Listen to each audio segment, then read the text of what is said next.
There are a lot of good fights in Sakamoto days, some great.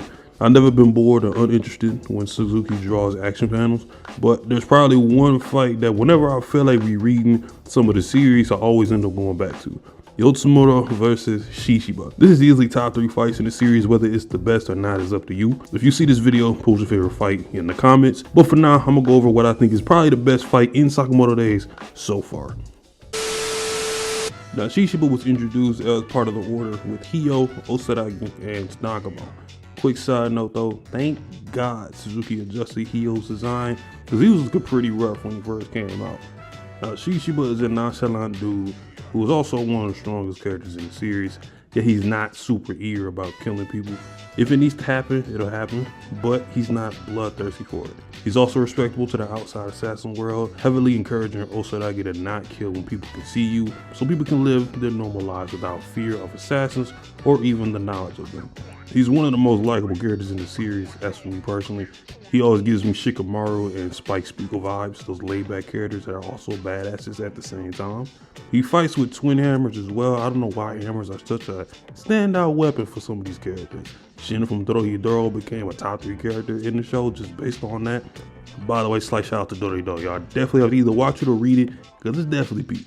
But now let's go over his opponent, Yotsumoto Satoru. He's got Satoru in his name, so you know he's a born problem.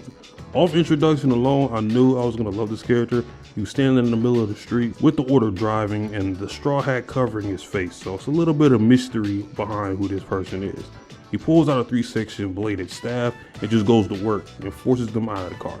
Now, sequences between him versus Nagamo were pretty dope. I like the realistic clashes and the defensive prowess of the actual staff when it's used, because a staff like that is typically for when you're fighting multiple people or you want to gain a distance but still be effective. Though it does require some skill to use. Block various amount of attacks, especially if it's like the 3-section staff can go by the name 3-part staff, triple staff, Sanji Guan in Chinese, or Sansetsu fending off attacks from Shishiba as well. But it was in this chapter 78, where they locked eyes and realized who they were. A former order member who was banished from the JAA, and also a senpai to Shishiba. And then literally the next chapter, he offs the band of assassins he was working with because they got into a disagreement. I mean, he finished them with insane speed, cutting them in half, and even cutting the guy who was planted outside to stab him in the back as well. One of the coolest pages in the entire manga. These two have history, as Yotsumoto brought him to the JAA and introduced him to the order. Now, Shishiba was found by Yotsumoto and worked directly under him as an assistant. Both of them want their own version of peace and are searching for it.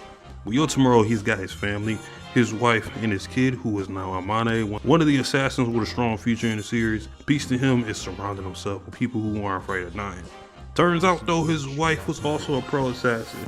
That was actually low-key a giant red flag thinking about it. His sole purpose was to do things that resulted in living happily with him. And if he were to die, he wants Shishiba to look after him. Shishiba, on the other hand, is all about simplicity and not dragging more people into the assassin world, avoiding conflicts that can result in multiple deaths as well. Now, Shishiba low-key just wants to live his own life, and that's his peace. He kind of just comes off as that type of character. However, for Yotsumoto, things became even more gray when the woman he was in love with turned out to be with the enemy and the higher-ups of the JAA and was pretending to love him, and even had his kids so she could get close enough to turn on him in an attempt to turn him in. And he ended up killing his own wife while she had this son hostage. And after that, Shishiba is assigned to take him out, which he is reluctant to do, but Yotsumoto told him they are enemies now, so you can't really go against the code. Now, Shishiba has to kill Yotsumoto and the geisha for going against the JAA. Now, Osaragi, she takes care of the geisha in smooth fashion. Very fun fight that showed just how scary Osaragi can really be. And she does have, I guess, stealth capabilities to an extent, even when wielding that giant saw she has. This panel right here of her slitting her throat under that little curtain, fire. Now, I knew this fight was going to be memorable just off this first double page spread of Osaragi just crashing into Yotsumoto. Now, Shishiba still has to learn on how to really be a senpai, especially with Osaragi's personality and her, in a way, like hot-headedness. And Yotsumoto comments on it like, hey, you were the same way. Imagine how I felt. Then there were these 2 henchmen that came out to try to assist Yotsumoto, and then Suzuki somehow came up with like a slick way to kill all of them off. A double hammered neck break on 2 of them after dodging an attack, and then using the shish kebab treat stick as a weapon on the fake waiter as he was trying to sneak up on him was pretty dope as well. Then in a similar style, we get another double spread and he breaks through the door and cuts Yotsumaru's mouth. And this was cool too because he does even explain like why he uses the hammer. Not only can he smash things, but those ends, those sharp ends of the hammer can definitely slice people up because he has them pointing. They clash again, and each clash is ironically a clash of ideals in the current status of things. From what it takes to be a good assassin and what you should and shouldn't do in this field of work, to their weapon choice. One is extremely simple and reliable, while the other is technical, needs to be sharpened, and can sometimes be situational. Yotsumaru slams him through the building, but Shishiba blocks and sends him to the adjacent tunnel. It was always funny to me like how these civilians just don't see or hear any of what's going on. And one of the best quick build-ups to a double spread is Shishiba is in this dark channel of rebirth. And he makes a spark with the hammers as he's walking down the hall to where he knows Yotsu is at. And knowing he's going to bait him. It gets darker, it gets pitch black at one quick moment, and then he sparks up again and they clash, and you can see the Japanese mythical drawings on the wall as they continue their battle. They pop out into a no performance, which is an old traditional Japanese theater art where they recite tales of the past. So Yotsumaru hides as a reincarnated thunder demon god or whatever he was supposed to be. He looked pretty badass. Shishi read it and attacked him, and Yotsumaru gave him props for being able to spot him. He's saying, you know what, you're really a true assassin. He just wished he had a little enjoyment for what he's doing. He would actually be ranked higher if he did. Of course, Shishiba has no interest in that, and that little sequence with the no performance was even cooler in hindsight because Yotsumaru came back to the assassin world and pretty much was reincarnated in this new era, and his first real fight was with his former student. And the fact that they came from the channel of rebirth was kind of like a subtle but also obvious metaphor of pretty much describing Yotsumaru in this fight. Yotsumaru asked him if he blames him for choosing his family through all of this, and of course Shishiba doesn't blame him for making that simple choice. And in the highest IQ played in the whole series, Shishiba took one of his hammers and used the metal reflection on it as a mirror, meanwhile also blinding Yotsumaru with the kimono that they used earlier, and slashes Yotsu in the neck, blood spilling everywhere, and the battle is over.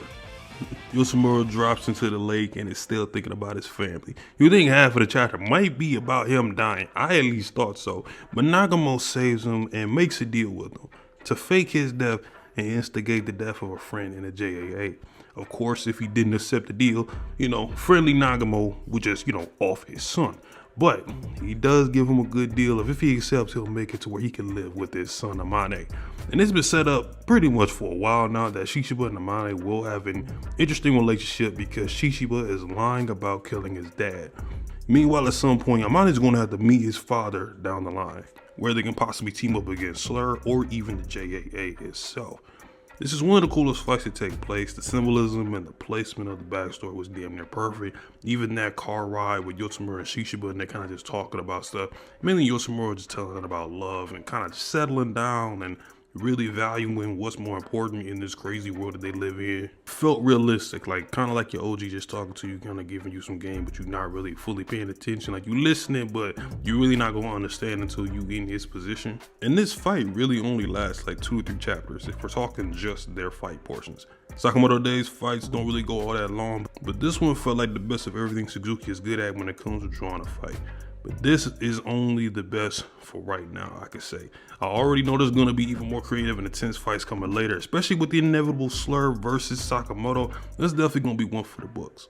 Hope you all enjoyed the video. Leave a like and subscribe, it helps, of course. I'll see you on the next one. Peace.